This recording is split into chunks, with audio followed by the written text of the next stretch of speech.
Good morning students. Yesterday we start the chapter 3 ruling the countrysides, जिसमें हमने देखा था कि कंट्री को ईस्ट इंडिया कंपनी को जो है वो दीवानी राइट्स मिल गए थे, मींस टैक्स कलेक्शन राइट्स मिल गए थे।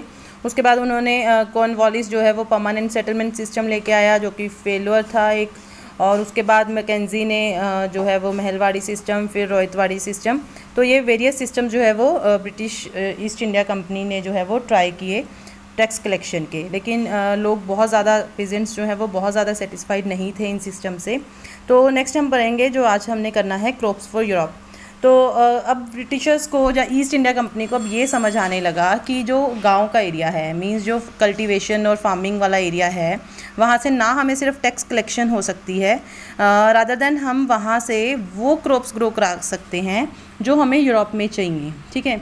तो अब यूरोप में किस चीज़ की ज़्यादा डिमांड थी? यूरोप में जो डिमांड थी वो इंडिगो की। अब जैसे ये पिक्चर में आप कलर देख रहे हैं, तो इसमें आपको दिख रहा है कि ये जो ब्लू कलर है ये इंडिगो से कलर होता है। मतलब डाई, एक इंडिगो एक डाई थी, नेचुरल डाई, जिससे कि कलर कपड़े को जो है वो कलर दिया जाता था, और बहुत ही ब्राइट जो है वो कलर होता था इंडिगो का, और वहाँ के लोग इसको बहुत ज़्यादा पसंद करते थे। तो और भी बहुत सारी क्रॉप्स थी, जैसे jute in Bengal, tea in Assam, sugarcane in United Province. United Province means आज का उत्तर प्रदेश, उस टाइम पे यूनाइटेड प्रोविंस था, और बहुत सारी और स्टेट्स भी इसके अंदर ही थी, मीन्स यूपी यूनाइटेड प्रोविंस सबसे बड़ी स्टेट थी। और पंजाब में वीट, कॉटन, महाराष्ट्र में और मद्रास में राइस। तो ये सब चीज़ें जो हैं वो ब्रिटिशर्स को काफ़ी अपील कर रही थी कि ये हम ना सिर्फ यहाँ से टैक्स ले सकते हैं, बल्कि इन क्रॉप्स को भी हम डायरेक्टली जो है वो यूरोप में एक्सपोर्ट कर सकते हैं। तो नेक्स्ट आता है कि क्या does colour have a history, क्या किसी कलर की कोई हिस्ट्री हो सकती है? अब थोड़ा सा हम समझते हैं कि क्या इंपॉर्टेंस थी कलर्स की। जैसे ये जो कढ़ाई है, इसको कलमकारी प्रिंट बोलते हैं, मतलब इस प्रिंट को बोलते हैं कलमकारी प्रिंट। तो आंध्र प्रदेश में है। मतलब ये काफ़ी इंपॉर्टेंट, जो अगर शॉर्ट क्वेश्चंस बनने होते हैं ना, तो ऐसे ही यहाँ से उठाए जाते हैं कि कलमकारी प्रिंट जो है वो कहाँ का फेमस है या कहाँ होता है। तो आंध्र प्रदेश में जो है ये प्रिंट होता है। तो इनके लिए जो कलर्स यूज़ होते हैं, स्पेशली दिस ब्लू कलर, ये इंडिगो से आता है, और यूरोप में इसकी बहुत ज़्यादा डिमांड थी। मतलब यूरोप में भी था एक ऐसा प्लांट जिससे एज अ डाई यूज़ किया जाता था, लेकिन उसका कलर इतना शाइनी ब्लू नहीं होता था जितना इंडिया के इंडिगो का होता था, और बहुत ज़्यादा हाई प्राइसेस पे जो है वो सेल होता था इंडिगो इंडिया से। तो पहले ये ट्राई किया गया कि इंडिया में इंडिगो ग्रो होगा और हम उसको यूरोप में एक्सपोर्ट कर देंगे। ठीक है। लेकिन अब जो यूरोप का प्लांट था उसकी डिमांड कम हो जाती थी अगर इंडिया से जो है वो इंडिगो जाता था। तो धीरे धीरे ये ब्रिटेन की गवर्नमेंट ने ये सिस्टम कर दिया कि हम यूरोप में ही जो है वो इसकी प्लांटेशन करेंगे, और इंडिया से जो है वो हम नहीं मंगवाएंगे। तो लेकिन अभी भी जो है वो वहाँ पे डिमांड इंडियन इंडिगो की ही थी। तो फिर धीरे धीरे ये सिस्टम बनाया गया कि इसको जो है हम इंडिया से ही जो है इंडिगो मंगवाएंगे, और बहुत हाई प्राइसेस पे बिक रहा है, तो फिर क्यों नहीं हम इसको, इसमें से बहुत सारे ट्रेडर्स जो हैं वो भी इंटरेस्ट लेने लगे कि हम इंडिया में जाके खुद इंडिगो ग्रो करेंगे और फिर यहाँ यूरोप में आके उसको एक्सपोर्ट करेंगे। और ये जो इसकी और भी कई जगह प्लांटेशन होती थी, जैसे कैरिबियन आइलैंड्स हैं। ठीक है। कैरिबियन आइलैंड्स कहाँ पे हैं अगर आपको पता हो तो? जैसे वेस्ट इंडीज़ हैं, जो वेस्ट इंडीज़ कहाँ है, नॉर्थ अमेरिका और साउथ अमेरिका के, सेंट्रल अमेरिका जिसको हम बोल देते हैं। तो यहाँ पे जो छोटे छोटे आइलैंड्स हैं उन सबको कैरिबियन आइलैंड बोल देते हैं। तो कैरिबियन आइलैंड में पुर्तगीज़, ब्राज़ील में, तो उसके बाद है जमाइका जो है, वेनेजुएला। तो ये यहाँ पे भी प्लांटेशन होती थी, और लेकिन इंडियन इंडिगो सबसे ज़्यादा अच्छा माना जाता था। मींस ब्रिटेन के जो क्लॉथ डायर्स थे वो बहुत ज़्यादा पसंद करते थे इंडिगो को, क्योंकि उस कपड़े की डिमांड बहुत ज़्यादा होती थी। और यूरोप में कौन सा प्लांट होता था? वोड नाम का एक प्लांट होता था, जो एज अ इंडिगो ही यूज़ होता था, बट उसके कलर्स जो हैं वो बहुत डल से होते थे, जबकि इंडिया वाला जो इंडिगो था वो बहुत शाइनी और अपीलिंग था। तो अब ये उसके बाद जो है ब्रिटेन जो है वो इंडिया की तरफ हो गया। मींस एक बार उन्होंने ट्राई किया कि हम इंडियन जो इंडिगो है उसके ऊपर टोटली बैन लगा देते हैं, बट धीरे धीरे जैसे जैसे डिमांड बढ़ती गई तो ये बैन जो है वो हटाना पड़ा। अब क्या हुआ कि सबको लगा कि अगर इंडिगो इतना ही डिमांड में है तो क्यों नहीं हम इंडिगो की प्लांटेशन जो है वो हम इंडिया में जाके कर लें। मींस यूरोप के ट्रेडर्स आके इंडिया में इंडिगो प्लांट करने लगे और फिर उसको एक्सपोर्ट करने लगे यूरोप में जाके, जिससे बहुत हाई प्रॉफिट्स जो हैं वो बच जाते थे। तो उसके बाद जो है हमने देखा कि इंडिगो कैसे कल्टीवेट होता था। मतलब ये थोड़ा सा डेटा अगर आप समझ पाओ तो, कि पहले 1788 में अगर हम बात करें तो 30% ऑफ द इंडिगो जो भी यूरोप में यूज़ होता था वो इंडिया का था। 1810 आते आते ये 95% तक जो है ये रेशियो बढ़ गया। मींस अब जो भी इंडिगो यूज़ हो रहा था ब्रिटेन में, यूरोप में, वो 95% इंडिया का था। तो अब जब इतनी बल्क प्रोडक्शन चाहिए तो मतलब इतनी डिमांड है तो उतनी ही बल्क प्रोडक्शन भी होनी चाहिए।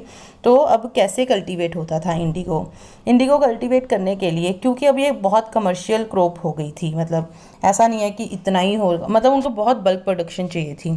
तो जब इतनी बल्क में कोई प्रोडक्शन चाहिए तो फिर उसकी प्लांटेशन की तरफ भी ध्यान देना पड़ेगा। तो ब्रिटिशर्स जो हैं, मींस प्राइवेट ट्रेडर हैं एक्चुअली, इस बात को ध्यान रखना कि जो वहाँ के यूरोप के प्राइवेट ट्रेडर हैं वो इंडिया आए।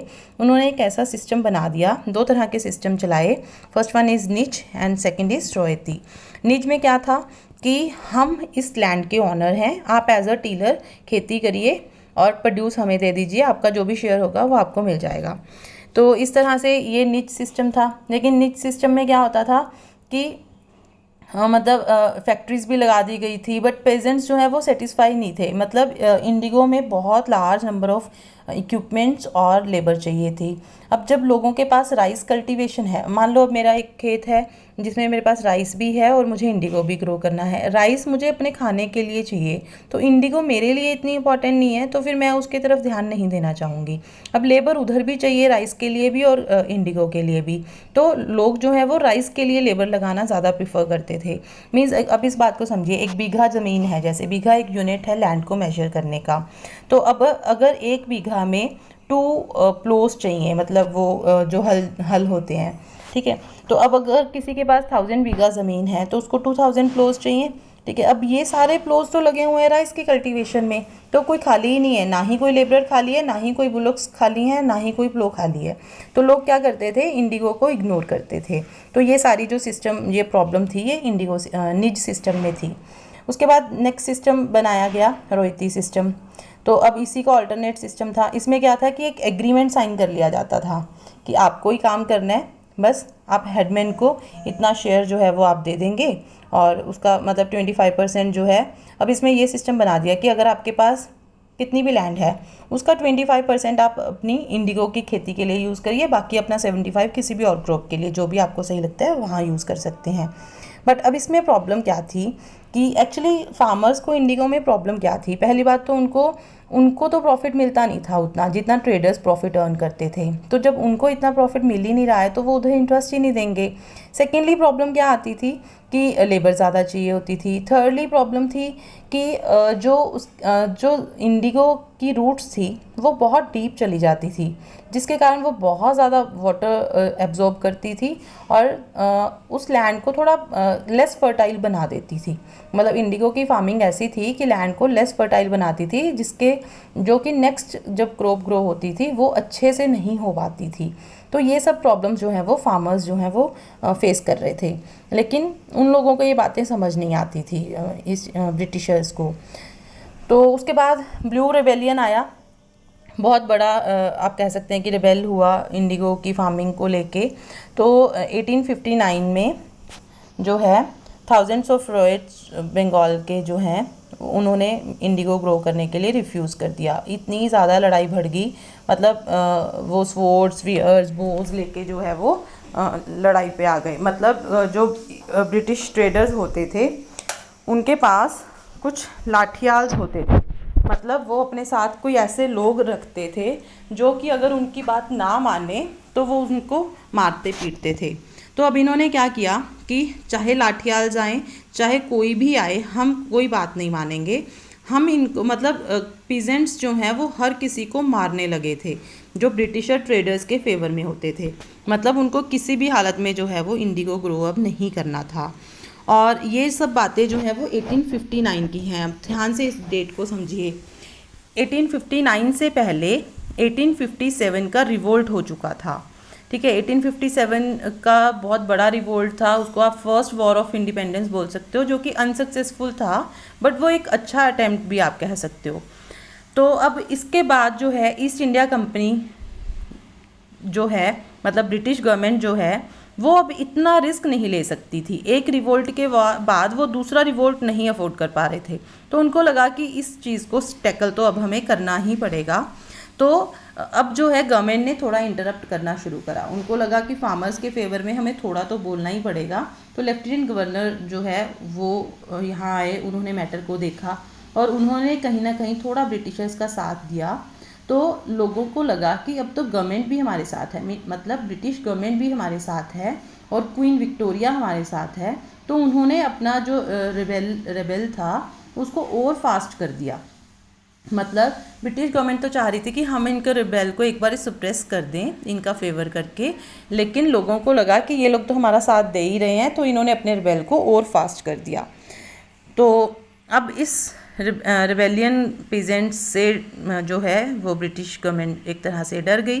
तो उन्होंने कहा कि इंडिगो प्रोडक्शन जो है वो मतलब रॉयल्स के लिए प्रॉफिटेबल नहीं है, तो जिसकी जो मर्ज़ी होगी वो करेगा, कोई किसी को ऊपर जो है वो प्रेशर से ये बात नहीं कहेगा कि आप इंडिगो ही ग्रो करो।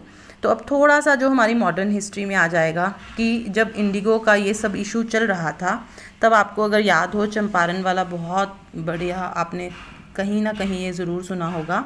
इसी टाइम पे जो महात्मा गांधी है 1916 में साउथ अफ्रीका से महात्मा गांधी इंडिया आए थे वापस। तो 9 जैन को आए थे, आई थिंक उसी को हम प्रवासी दिवस माइग्रेटरी डे जो है वो भी सेलिब्रेट करते हैं, जिस दिन वो वापस आए थे इंडिया में।